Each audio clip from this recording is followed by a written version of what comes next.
मेरी राय ये है कि हर प्रधानमंत्री देश का 15 अगस्त के दिन लाल किले से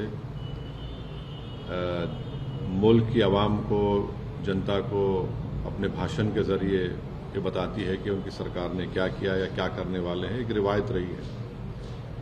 मगर प्रधानमंत्री 15 अगस्त के दिन 2025 में खड़े होकर आरएसएस की तारीफ करना, उनके 100 साल के मुकम्मल होने पर उनके बारे में प्रधानमंत्री ने देश को जो बताया है, मैं समझता हूं कि ये हमारी जंग आज़ादी की जद्दोजहद की एक बहुत बड़ी तौहीन हुई है। इसलिए कि आरएसएस और उनकी जितनी तंजीमें हैं वो तो जंग आज़ादी में हिस्सा नहीं लिए, बल्कि वो तो अंग्रेज़ों की ताईद में रहते थे और वो अंग्रेज़ों से ज़्यादा मुजाहिदीन आज़ादी से नफरत करते थे, चाहे गांधी हो या जितने बड़े बड़े नेता उस वक्त के हो हैं।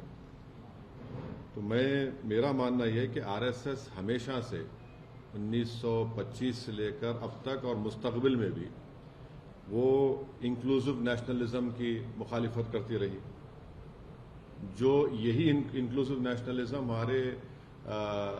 जो हमारे बुजुर्ग गुजरे हैं, जो हमारे मुजाहिदीन आज़ादी गुजरे हैं, उन्होंने इसी बुनियाद पर इस देश को आज़ाद करवाया अंग्रेज़ों की गुलामी से। और जो हिंदुत्व की आइडियोलॉजी है वो हमारे भारत के संविधान के बिल्कुल खिलाफ है, बिल्कुल खिलाफ है। तो प्रधानमंत्री अगर आरएसएस के दफ्तर पे गए तो मैं कुछ नहीं बोला, क्योंकि मैं जानता था वो तो स्वयंसेवक थे और हमेशा रहेंगे। मगर जब आप प्रधानमंत्री के तौर पर ये कह रहे हैं और इस तरह की बात कर रहे हैं, जो संघ परिवार इस मुल्क में हेटरेट को फैलाती है, डिवीजन होता है, तो ये तो प्रधानमंत्री उनकी तायीद कर रहे हैं। आप हम देख लीजिए कि नॉन कोऑपरेशन मूवमेंट है। सत्याग्रह जो होती थी 1920 और 40 में, रोलेट एक्ट के खिलाफ जो एजिटेशन होता था, सिविल डिसोबीडियंस या क्विट इंडिया मूवमेंट था, या नेवल म्यूटिनी इन मुंबई थी, इसमें क्या आरएसएस नजर आती है क्या आपको? फिर आप देख लीजिए, मैं ये क्यों कह रहा हूं, आरएसएस का जो प्रार्थना है, वो प्रार्थना में क्या लिखा गया है बताइए आप? क्या वो प्रार्थना इंक्लूसिव है? फिर आरएसएस का जो शपथ है उसमें तो सिर्फ एक ही समुदाय के रिलीजन, उनके सोसाइटी, कल्चर की बात होती है। और फिर आप अगर हिस्ट्री में जाएंगे तो जब अंग्रेजों ने ये फैसला लिया कि कोई भी ऑर्गेनाइजेशन मिलिट्री ड्रिल यूनिफॉर्म पहन के नहीं करेगी, तो फौरन 29 अप्रैल 1943 को गोलवालकर ने एक सर्कुलर लिख दिया कि हम अपने इनका जो यूनिफॉर्म है निकाल रहे हैं। जबकि उस वक्त जो अंग्रेज बोलते थे उसके ऑपोजिट में देश करता था। आपने किया वो। एक और बात आपको जानना चाहिए कि श्यामा प्रसाद मुखर्जी कौन है। श्यामा प्रसाद मुखर्जी जनसंघ के फाउंडर हैं, महासभा के हैं और आरएसएस के एक जिम्मेदार थे अंडर अ पैक्ट।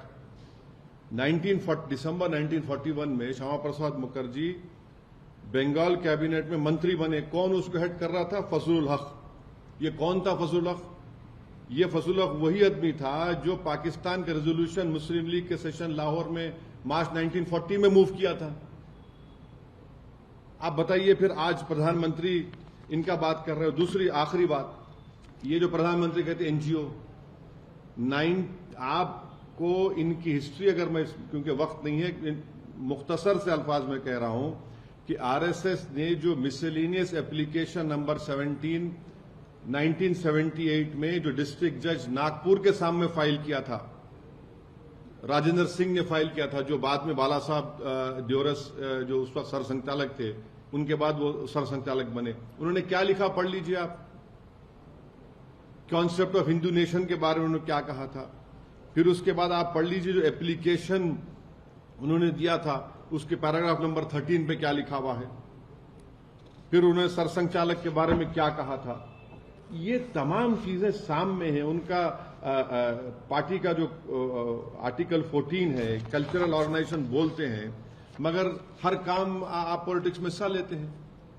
तो ये हमको अफसोसनाक दिखा कि प्रधानमंत्री इस तरह की बात किए बहैसियत प्रधानमंत्री के, वजीर आजम के। आप देश के बारे में बोल रहा था, आपने कल अपने भाषण में कहा कि दूसरी बातें कहीं।